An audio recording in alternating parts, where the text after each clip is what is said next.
तहां मुखे ॿीहर रोशन सुबुह प्रोग्राम में जॉइन कियो आहे मूंसां गॾु आहिनि ब्रिलियंट शख्सियत जो मालिक आहे उनजी घण पासाई शख्सियत आहे ऐं हू वकालत बि कनि था लिखनि बि था उन्हनि जा किताब आहिनि मार्केट में तव्हां यकीनन पढ़िया हूंदा मूंखे गिफ्ट बि मिलिया मूं बि पढ़िया ऐं उनजी पंहिंजी धरती जे लाइ पंहिंजी क़ौम जी ख़ुशहाली लाइ जेका जदोजहद आहे उहा बि साराह जोगी आहे ख़ासि करे सिंध जे पाणी ते लॻंदड़ धाड़े जे ख़िलाफ़ सिंध उन्हनि जी जदोजहद औरतुनि जे हवाले सां अगरि उन्हनि खे ॾिसो त उहे ह्यूमन राइट्स लॉयर आहिनि इन करे बि उन्हनि औरतुनि लाइ काफ़ी कमु कयो आहे डोमेस्टिक वायलेंस ते कारोकारी ते पर ॿारनि लाइ चाइल्ड लेबर ते बि हुननि जा काफ़ी सारा केस जेके कामयाब बि थिया आहिनि इन्हनि सभिनी शयुनि ते ॻाल्हाईंदासीं मुंहिंजे महिमान सां मुलाक़ात कयो अयाज़ लतीफ़ अली जो मूंसां गॾु आहिनि स्टूडियो में अस्सलाम वालेकुम वालेकुम सलाम नाज़िया कीअं आहियो अयाज़ फर्स्ट क्लास ठीकु आहे अयाज़ साहब चाहे जेको तव्हां पाण फैमिली फ्रेंड्स आहियो फैमिली फ्रेंड्स इन लाइ मां एॾे मज़े सां ॻाल्हायां पई कीअं आहियो ठीकु आहियो घर में सभु कीअं आहिनि ठीकु आहिनि थैंक यू तव्हां असांजे प्रोग्राम में आया प्रोग्राम जे हवाले सां छा चवंदो पहिरीं त तव्हां ॾिठो प्रोग्राम मूंखे ॾाढो वणियो लास्ट टाइम मूं मैडम महताब वारो प्रोग्राम ॾिठो हो ऐं उन में जंहिं नमूने फ्रैंकली तव्हां सवाल This time check is brought to you by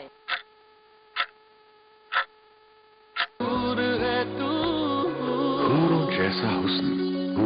beauty सो कुझु ऐं मैडम जवाब पिए ॾिना असांजी भेण आदि महताब ॾाढो उहो एंटरटेनिंग प्रोग्राम लॻो ऐं माण्हुनि खे गाइड कंदड़ हो हौसलो ॾींदड़ हो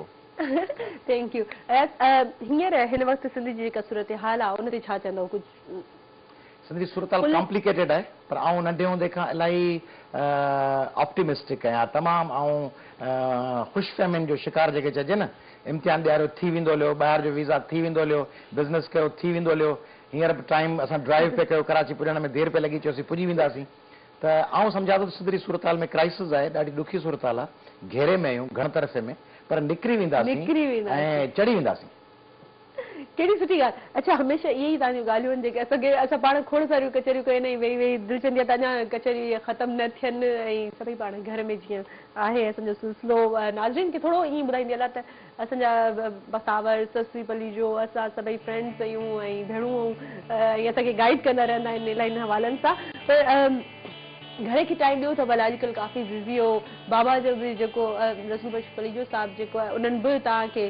पग तव्हांजे सिर ते रखी छॾी भले तव्हां ई छो पार्टी जो को ॿियो सीनियर अहिड़ो अॻुवाण बि चूंडिजी सघियो पिए न चूंडियो आहे नाज़िया अवामी तहरीक जॾहिं खां ठही आहे त पहिरियों सदर मीर अली बख्श टालपुर साहिबु हो मीर मुनवर साहिब जो ऐं सोहरो वालिद फरियाल साहिब जो सोहरो उहो असांजो पहिरियों सदर हो ऐं उनखां पोइ फाज़ल साहिबु सदर थियो पोइ पलियो साहिबु थियो पोइ अब्दुल कादर रांटो साहिबु थियो ऐं पोइ आउं थियो आहियां त आउं अवामी तहरीक जो हफ़ीज़ कुरैशी साहिबु थियो त आउं अवामी तहरीक जो 6हों सदर आहियां तंहिंजे करे विच में रांटो साहिबु फाज़ल साहिबु हफ़ीज़ कुरैशी साहिबु ऐं ॿिया दो साथी थिया असांजा सीनियर तंहिंजे करे उहो ईअं त आहे कोन त को नओं माण्हू ओचितो थी वञे उहो सिलसिलो आहे हिकिड़ो ठीकु पोइ हीअ जेकी ज़िमेदारी तव्हां ते आहे हिन वक़्तु इनखे कीअं हैंडल कयो था छा था सम्झो ॾाढी थकाईंदड़ आहे नाज़िया पहिरीं जॾहिं मूं सोचियो पिए तॾहिं अवामी तहरीक जी जनरल काउंसिल जेका थी पिए उन में मूंखे जॾहिं सजेस्ट कयो दोस्तनि असांजो शहीद साथी अब्दुल हकीम मालेपोटो साहिबु उन चयो तव्हां टाइम ॾियो पार्टी खे ऐं इलेक्शन कंटेस्ट कयो पार्टी त मूं तॾहिं मूंखे यादि आहे जनरल काउंसिल में चयो हो त आउं हफ़्ते में 15 ॾींहंनि में हिकिड़ो ॾींहुं ॾींदुसि त बाबा चयो त तूं इहो वाइदो कर त 3 ॾींहं ॾींदे त मूं चयो महीने में 3 ॾींहं इलाही आहिनि ऐं 15 ॾींहंनि में हिकिड़ो ॾींहुं माना महीने में 2 दफ़ा पर हाणे जॾहिं सोचां थो त कॾहिं कंदकोट वेठा आहियूं कॾहिं जाती कॾहिं नंगर पार कर 24 कलाक कम में आहियूं हाणे आस्ते आस्ते करे मूंखे ठगे ॿार खे खटमिटो ॾेखारे ठगे वठी अचिबो आहे न मूंखे ठगे चयूं त 2 टे ॾींहं तूं ॾींदे पोइ हाणे मूंखे लॻाए करे त न हाणे आऊं महीने में हाणे मुंहिंजी पंहिंजी मथे जी भरी आहे लॻो पियो बाक़ी जेका तव्हां ॻाल्हि कई त घर खे टाइम ॾियण या ज़िमेदारी खणण त घर खे टाइम घटि थो ॾियां उहे त हाणे माशाल्लाह एतिरो टाइम कोन मुंहिंजी जेका नंढड़ी धीउ आहे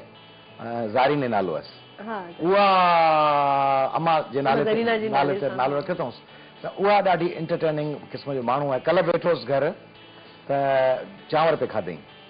त उन 3.5 सालनि जी आहे त 2 नंढड़ा ॿार ॿिया बि संदसि फ्रेंड्स आहिनि ट्यूशन गॾु पढ़ंदा आहिनि उहे आया त मूं चयो हिननि खे बि चांवर खाराए त चमचो आणिनो मां उहे बि शुरू थिया थोरी देरि खां पोइ कमरे मां निकितुसि त मूंखे चयईं त बाबा हीउ मोटो वॾा गिरा पियो वणे त मूंखे ॾाढो मज़ो आयो त उहा उनखे ॾिसंदो आहियां थोरी एंटरटेनमेंट थींदी आहे उन सां लही कचहरी कंदो आहियां जोश सां लही कचहरी कंदो आहियां अच्छा अच्छा ॿारनि मां कोई इंटरेस्ट हाणे साहिर वॾो थी वियो हूंदो काफ़ी थियो हूंदो छा माना आहे वॾो त उन में तव्हांखे के पंहिंजूं जरासीम उन में बि नज़र अचनि था उन में असांजे घर में नाज़िया तोखे वधीक बहितर ख़बर आहे सॼे घर खे तूं ॾिसी थी त फोर्स करण जी आदत ई कान्हे बाबा किताबनि जे हवाले सां फोर्स कंदो ही किताब पढ़ो सो बि ॾंडो खणी न अम्मा बि किताब चवंदी गोरकी जी मां पढ़ी छॾ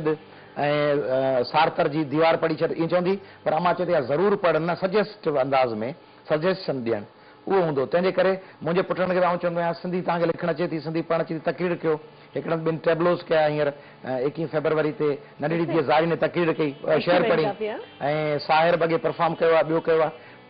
चेस खेॾंदो आहे सरबाज़ साहिर सुठो स्पीकर आहे जोश त आयो आहे मॉडलिंग कई अथसि ऐं टीवी जे सर्फ एक्सल जे इश्तिहार में जेको मां सां गॾु मम्मी 1 मिनट 1 दफ़ा उहो जोश हो पर फोर्स नथा कयूं ऐं आउं सम्झां थो माइटनि खे फोर्स न करणु खपे तजवीज़ ॾियणु खपे त ई कमु कजे बिल्कुलु अच्छा अमा ज़रीना जी काफ़ी उन जूं शयूं तव्हांजे पर्सनैलिटी आयूं हूंदियूं अमा ज़रीना जे हवाले सां बि अगरि ॻाल्हि थी तव्हां छा था सम्झो त तव्हांजी माउ मां तव्हांखे कहिड़ी शइ मिली अमा हिकिड़ो नाज़िया अजीबो ग़रीब माण्हू हो माण्हू सभिनी खे तव्हांखे मूंखे पाण सभिनी खे कैमरामैन दोस्तनि खे मां वणंदी आहे ज़िक्र पए त इहो थोरो डिघो थींदो राजा रफ़ीक आहिनि खिपरो खां असां फोन लाइन ते अस्सलाम वालेकुम राजा रफ़ीक वालेकुम अस्सलाम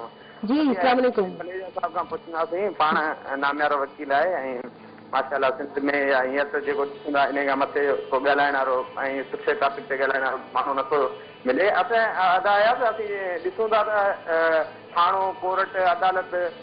तक़रीबन जेके आहिनि सिंधी क़ौम जा घणा माण्हू नज़र ईंदा आहिनि इन्हनि में केसनि में उलझियल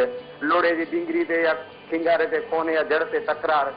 नंढी उमिरि खां केस दाख़िल थींदा आहिनि की उनजा नसल उन में केसनि में हली हली पूरा थींदा आहिनि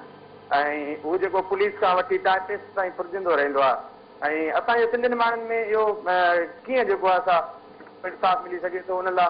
तव्हांजो किताबु आयो माशाअल्लाह उनजे अलावा तव्हांजी कोशिशूं आहिनि पर वधीक कहिड़ा उपाय जेके वठण थो पवनि जेको सिंधी माण्हू में शऊर अचे ऐं उहो इंसाफ़ जेको असां तकिड़ो हासिल करे सघे वॾी महिरबानी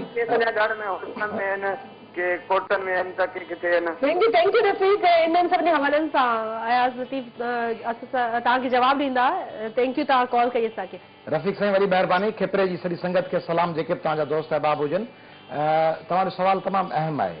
त माण्हू अदालतुनि जा चकर काटीनि था इंसाफ़ फलो पए थो न मुंहिंजो तव्हां किताब बि ज़िक्र कयो कानून सभिनी लाइ उहो बि हलियो आहे पर आउं सम्झां थो त 2 फोरम्स आहिनि हिकिड़ो अदालतूं ॿियो राजूणी तरीक़े सां राजूणी मामलनि खे वरी पाण खणी ईंदा आहियूं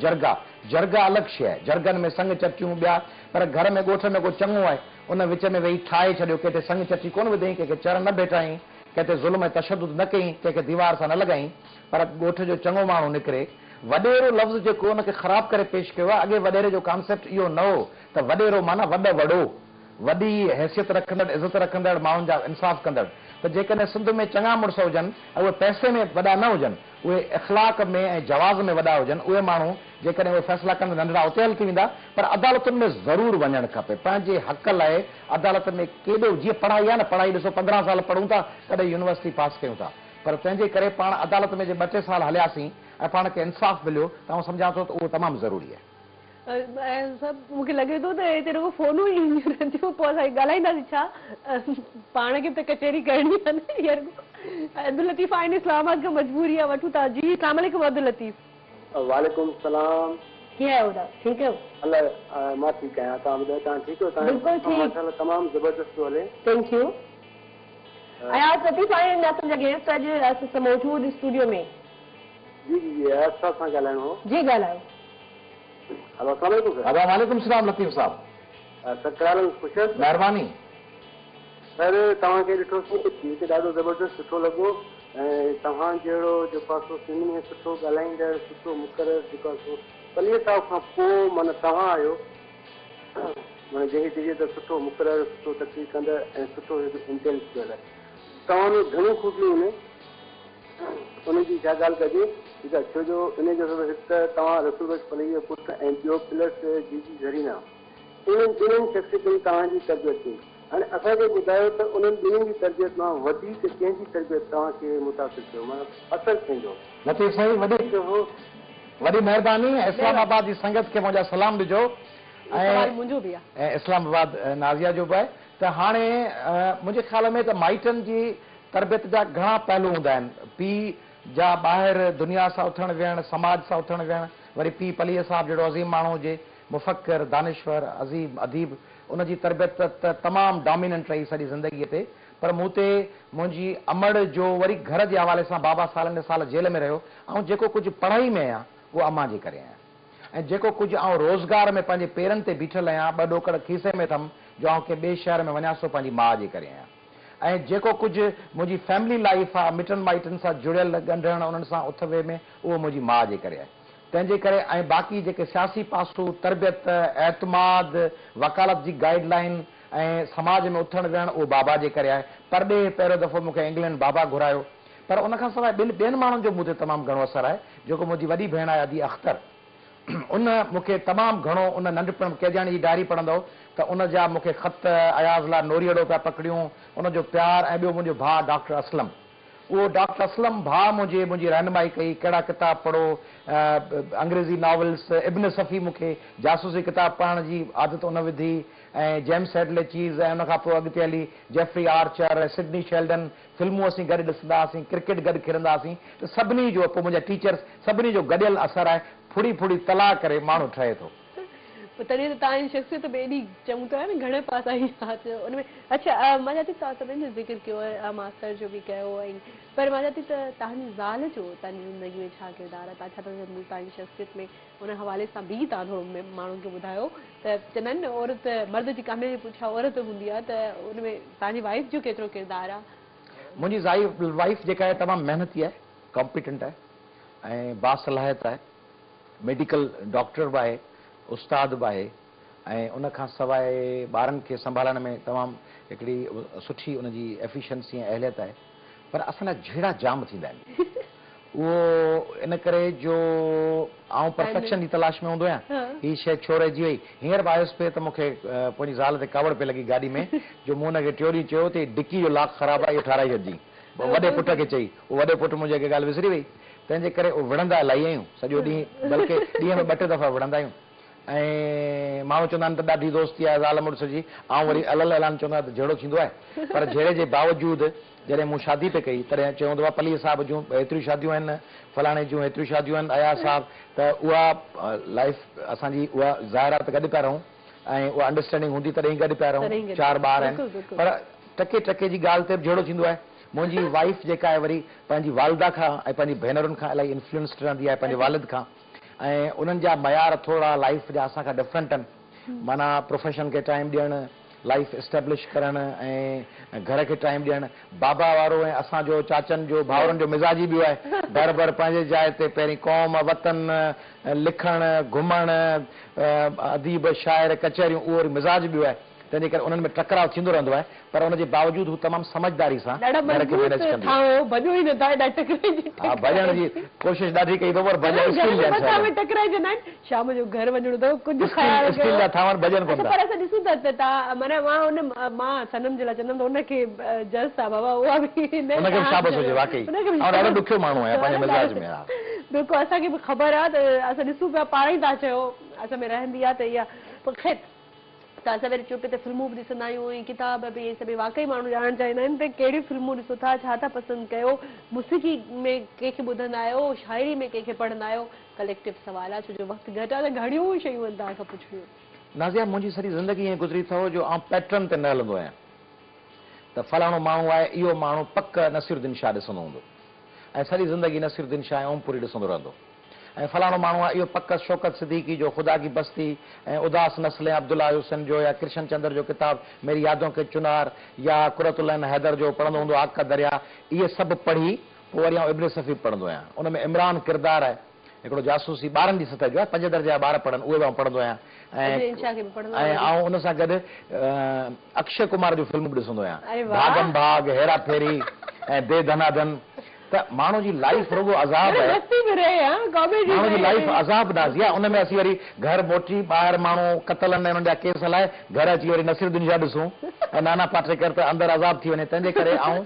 बाक़ी ॿियूं ज़बरदस्त क़िस्म जूं ब्रैड पिट जूं फिल्मूं उहे बि ॾिसंदा आहियूं, रिचर्ड बर्टन बि ॾिसंदा आहियूं, जूलिया रॉबर्ट्स ऐं रिचर्ड गियर ऐं केविन कॉस्टनर बि ॾिसबो आहे, ऐं उन्हनि जूं ज़बरदस्त फिल्मूं बि ॾिसबियूं आहिनि। पर उन सां गॾु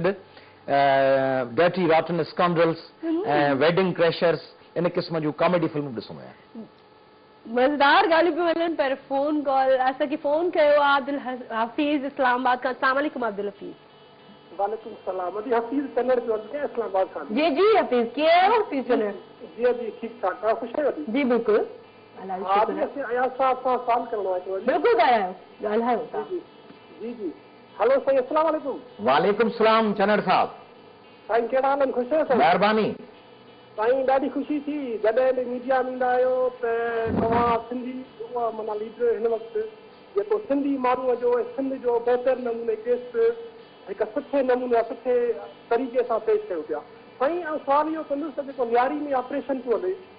हीउ जेको माना हिननि बरबरीअत रखी आहे ऐं ॾिसो 4 ॾींहंनि खां वठी माना माण्हू हुते बुख ऐं माना हिकिड़ो क़ैदो सोबत माना अज़ियतूं था बर्दाश्त कनि इन मसइले ते कुझु तव्हां जेकॾहिं ॻाल्हाइणु चाहियो? अदा ॾाढी ॾुखोईंदड़ ॻाल्हि आहे हाफ़िज़ साईं त जिन माण्हुनि गीत तख़लीक़ कयो बिजा तीर बिजा उन्हनि ते तीर पिया वसनि ऐं उहो शेर आहे उर्दू शाइर जो त बच के हम लोगों ने कातिल से जहां ली थी पनाह उस इमारत के ही तहखाने में मक्तल निकला या देखा जो तीर खा के कमी गाह की तरफ अपने ही दोस्तों से मुलाकात हो गई तो जिनी कान मुयास से कांधी की न थियास सो जिन लाइ कुठा उहे माण्हू मोटी उन्हनि ते वार पिया कनि या बदनसीबी आहे। ऐं इनखे कंटिन्यू कंदासीं पाण पर हिन वक़्तु ब्रेक जो टाइम थियो। नाज़रीन ब्रेक था वठूं, ब्रेक खां पोइ वरी हाज़िर थींदासीं।